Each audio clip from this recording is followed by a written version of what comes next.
I'm making a Ipetgoat2 video. Yeah. Oh well. There's a reason for it, so I might as well just do it. There's a couple of reasons behind it, but before I get into it, I wanted to briefly talk about my dream. I was on a tour bus, and there was a lot of people in this bus. It was a really fancy bus, and just to make it clear, I've had many dreams over the years with buses. So here's another one. I kept looking out the window and asking everyone around, where was I? Where was I?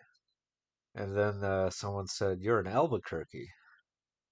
And I'm like, I see. Okay then. So the bus makes a stop. And I guess one of the band members or somebody uh, had something in their hand. And they're like, hey, take a look at this. And it looked like a scorpion, like a large scorpion, but it was completely gold, a golden scorpion. And they put it on my hand. They're like, "Hey, take a look," and it starts just gnawing at me and stinging and biting and clawing at me like crazy. And that's when I woke up. So a lot of symbolism there, obviously. But so here's the couple of reasons I'm talking about Pedgo 2 because of this fiery, smoky haze. It's really unclear what city this is, obviously. Okay. I think actually in this scene, we have a combination of cities. So a lot of people have been saying over the years that it's Mecca or Istanbul or, something of that nature. I think this is actually just a general representation either of a region or of the world itself and various cities in the world, okay? So that's just my opinion. It's like, for example, in this scene, I think like each of these segments or sections kind of might represent a section of Earth, okay? So like this might be Asia, this might be North America, this might be the Middle East, for example. But what's interesting is that there's lots of smoky haze all over the place, like that first scene you saw, okay? It's hard to get back to it, but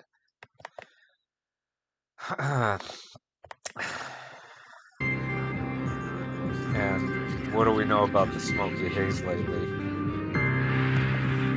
Yeah, I mean, look how smoky and red everything is in the background. It kind of looks like a fire in the background, doesn't it?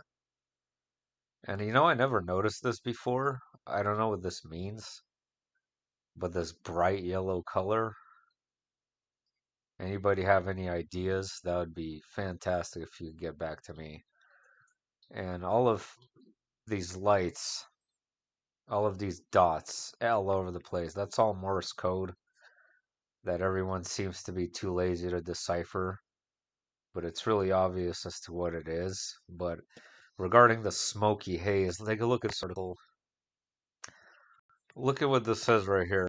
Last week's haze may just be the beginning of a new summer of smoke. Is that ominous or what?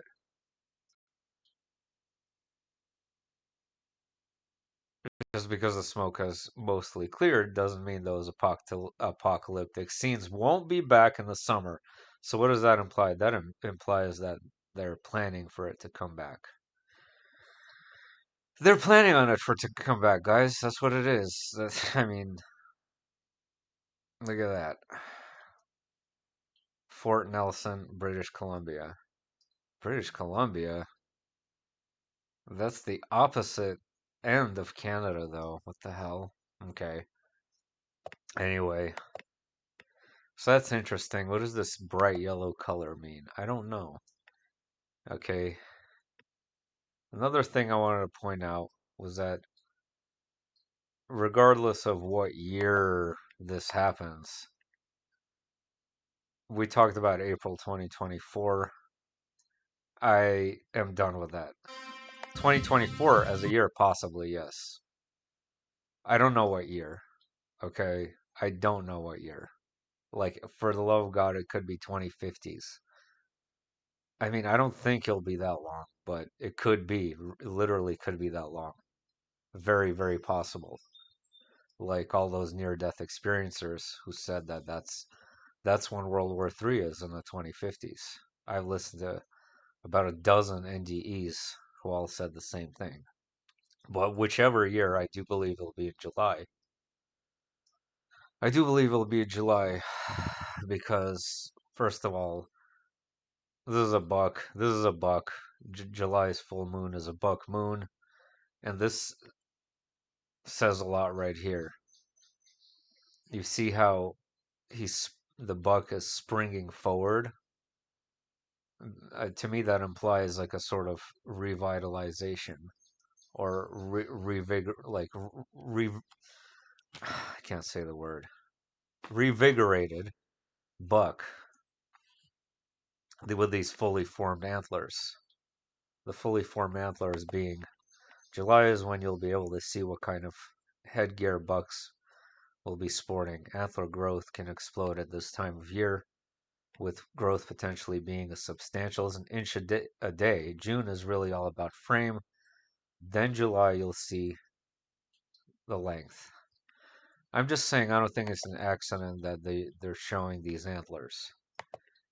And there's actually a lot going on with the shape of this deer. What it is, I don't know, but I think there's something going on here, or something hidden, a hidden message in there. So I do believe it'll be in July, especially since Lily is also sitting in the middle of the year, right? July is literally the exact middle of the year. Um, I believe we are in the year of the rabbit now. Next year is the year of the dragon, I believe. But I don't know what that represents, honestly. So that's the point of this video. Mostly, I wanted to point out that. And then there's also an obvious number 7 right here. Very obvious number 7. Because so many people have been saying for years this is LC. No, it's not. You have to look at it from the perspective of Obama staring down. He's staring down, okay?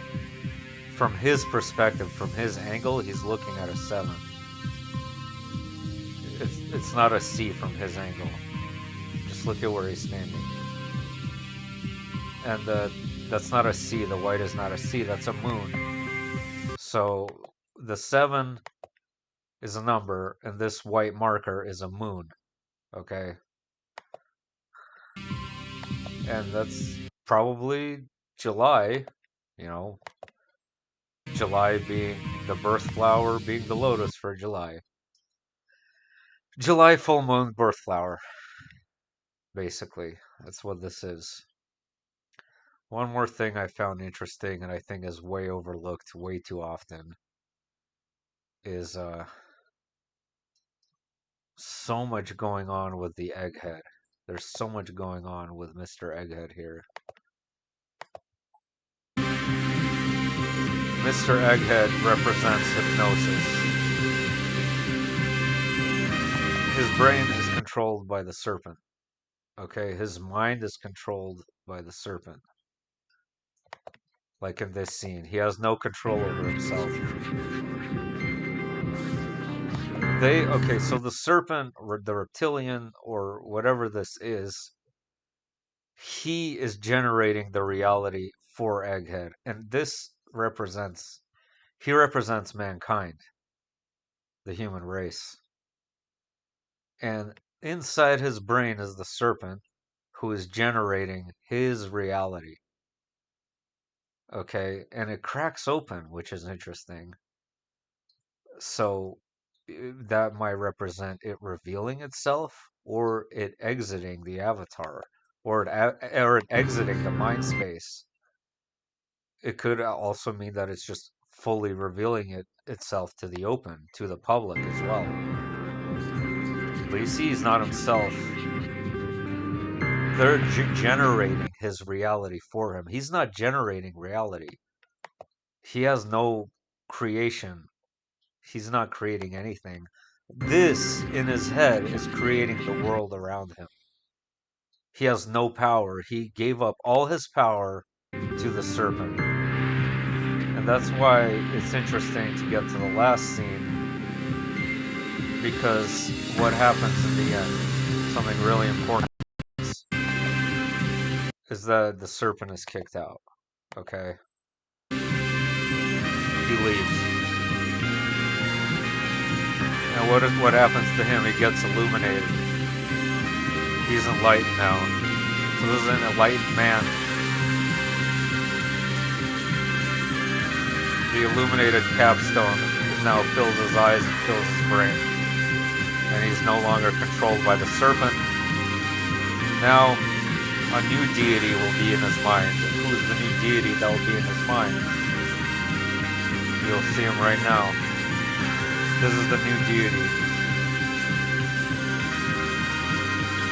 Illuminate his mind and his heart.